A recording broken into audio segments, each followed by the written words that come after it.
ज्ञान को कहते हैं, रूप प्रकाश को कहते हैं, अर्थात अंतःकरण में जो अनादिकाल से हमारे अंतःकरण में पड़े हुए जो संस्कार रहते हैं, अज्ञानता रहती है, उस अज्ञानता को दूर करने के लिए जो गुरु ज्ञान देता है वही गुरु कहलाता है। और पूर्ण कहते हैं पूर्ण तत्व का बोध हो, यथार्थ बोध हो, जिसमें यथार्थ बोध कराने की क्षमता हो, पूर्णता बोध कराने की क्षमता हो। क्योंकि पूर्णिमा और माँ कहते हैं जिससे हम लोग जन्म लेते हैं उसके भीतर एक चीज पाई जाती है। आप लोग जानते होंगे माताएं बहुत बैठी है, क्योंकि माता बनना भी बहुत कठिन है। बच्चे को जन्म दे देना तो सरल है, सहज है, लेकिन माँ में माँ जैसे गुण और पिता में पिता जैसे गुण होना बड़े कठिन है। यदि माता पिता को एक अच्छे बच्चे की आवश्यकता है तो कम से कम उसे 20 साल पहले तैयारी करनी चाहिए। वह स्वयं संस्कारित हो, माता पिता दोनों संस्कारित हो, तभी वे अपने जीवन में बच्चे को जन्म दे सकते हैं। माँ का अर्थ होता है जिसका हृदय कोमल हो, जिसका हृदय निछलता से भरा हो, वह माँ जो संस्कारित हो। क्योंकि आप लोगों ने रामायण में सुना होगा जिस समय लक्ष्मण राम के साथ में वन में चलते हैं तो उस समय राम एक बात कहते हैं उनसे, जरा गौर से सुनना। वे कहते हैं कि भाई हमारा पिता एक है लेकिन माँ सबकी अलग अलग होती है।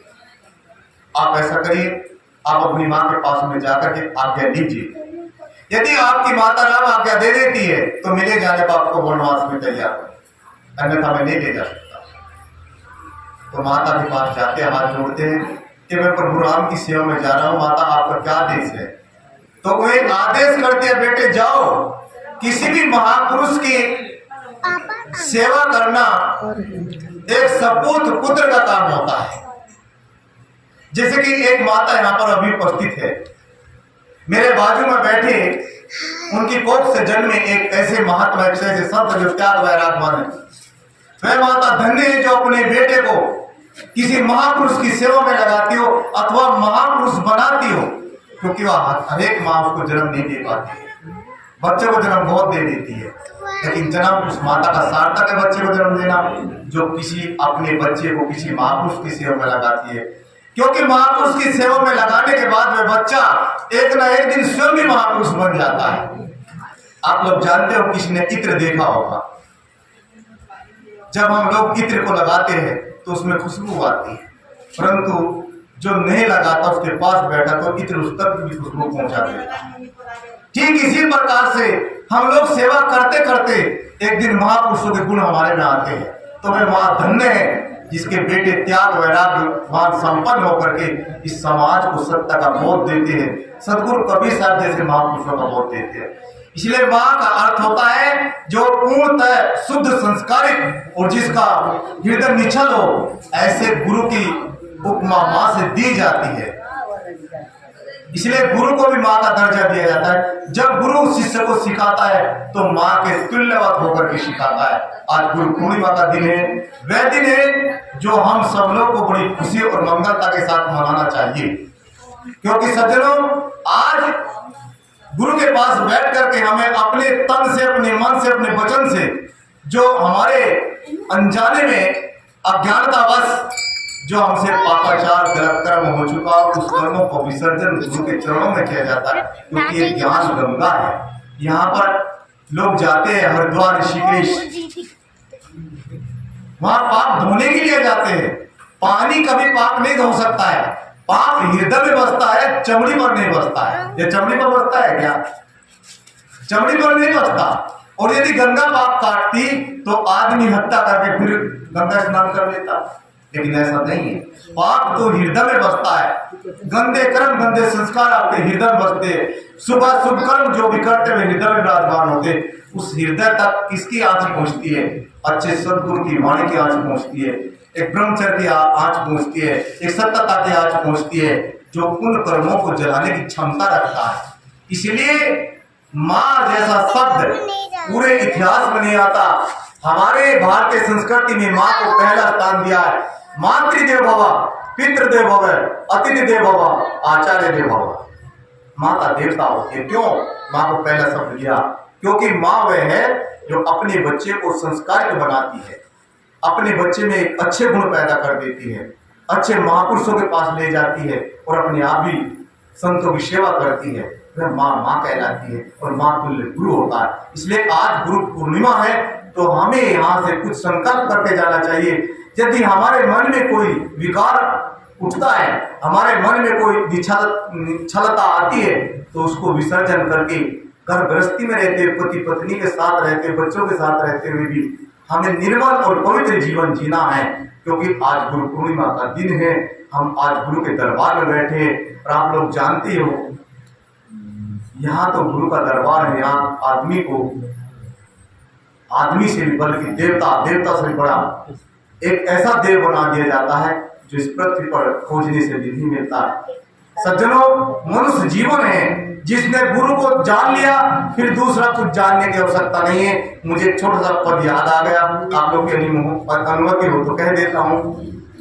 जब पूर्ण सद्गुरु देव मिले, जब पूर्ण सद्गुरु देव मिले, फिर दूसर देव माना ना क्या, फिर दूसर देव माना ना क्या। जब पूर्ण सद्गुरु देव मिले, आत्मा में देव मिले, आत्मा में देव मिले, फिर बन खोजन जाना क्या, फिर बन खोजन जाना क्या। जब पूर्ण सद्गुरु देव मिले, और मिले भी कैसे? मैं सद्गुरु का सद्गुरु मेरे, मैं सद्गुरु का सद्गुरु मेरे, मैं और नहीं वह और नहीं, मैं और नहीं वह और नहीं।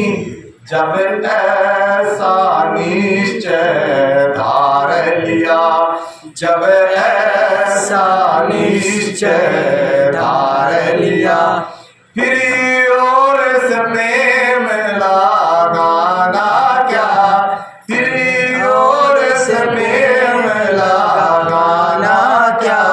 जब पूर्ण सद्गुरु देव मिले, जब पूर्ण सद्गुरु देव मिले, फिर दूसर देव माना ना क्या। आत्मा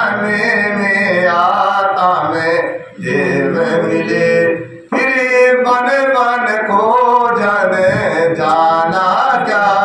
जब पूर्ण सद्गुरु देव मिले, सद्गुरु से सच्चा ज्ञान मिला, भव तरने का सामान मिला।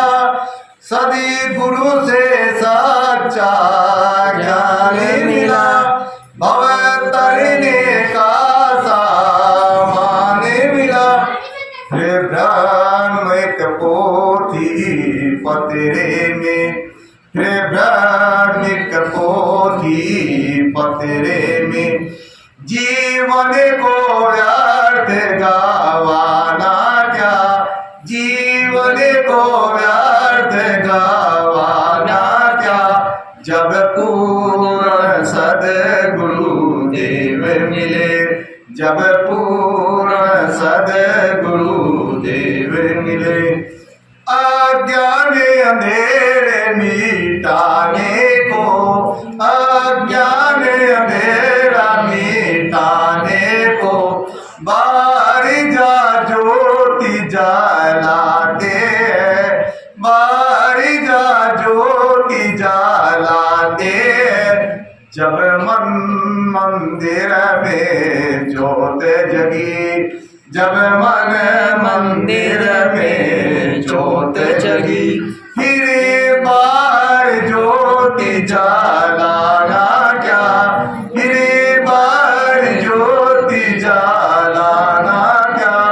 जब पूर्ण सद्गुरुदेव मिले, जब पूर्ण सद्गुरुदेव